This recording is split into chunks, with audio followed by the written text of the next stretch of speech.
ارشد بھٹی کی رپورٹ کے مطابق ماناوالا سیم والا قدیمی قبرستان خستہ حالی کا شکار ہو گیا۔ عرصہ دراز سے صفائی نہ ہونے کی وجہ سے قبرستان جنگل کی شکل اختیار کر گیا اور چار دیواری ٹوٹ پھوٹ کا شکار ہو گئی۔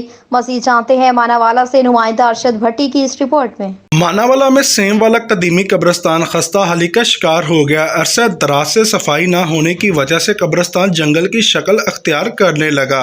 اپنے پیاروں کی قبروں میں آنے والے لوگوں کو قبریں ڈھونڈنے میں کافی دشواری کا سامنا کرنا پڑتا ہے۔ بارش ہونے کی وجہ سے قبرستان میں پانی کھڑا ہونے سے کئی قبریں بارش کے پانی میں مسمار ہو گئی ہیں۔ ماناوالا کا سیم والا قبرستان ہے جس کی چار دیواری ٹوٹ پھوٹ کا شکار ہے، دروازہ بھی نہیں لگا ہوا ہے، جس کی وجہ سے بہت دشواری پیش آتی ہے جب میت کو مدفون کرنے جاتے ہیں۔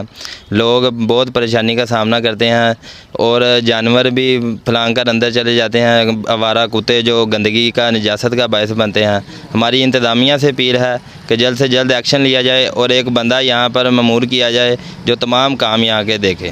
ماناوالا کے سیم والا قبرستان ہے، وہاں کی چار دیواری کافی ٹوٹ پھوٹ کا شکار ہے اور جو یہ نشئی حضرات ہیں یہاں کے نلکا اور ٹوٹیاں تک بھی اتار کے لے گئے ہیں، اور جو درختوں کی کٹائی وغیرہ بھی نہیں ہے، ان کی ٹہنیاں جو ہے ہمارے گزرتے ہیں جب جنازہ لے کے تو وہ ٹہنیاں جنازے کے ساتھ لگتی ہیں اور کافی دشواری ہوتی ہے۔ دوسری طرف اگر چار دیواری کی بات کی جائے تو چار دیواری ٹوٹ پھوٹ کا شکار ہے، جس کی وجہ سے نشئی قبرستان میں داخل ہو کر قبرستان میں لگے ٹوٹیاں، نلکے اور دروازے تک اتار کر لے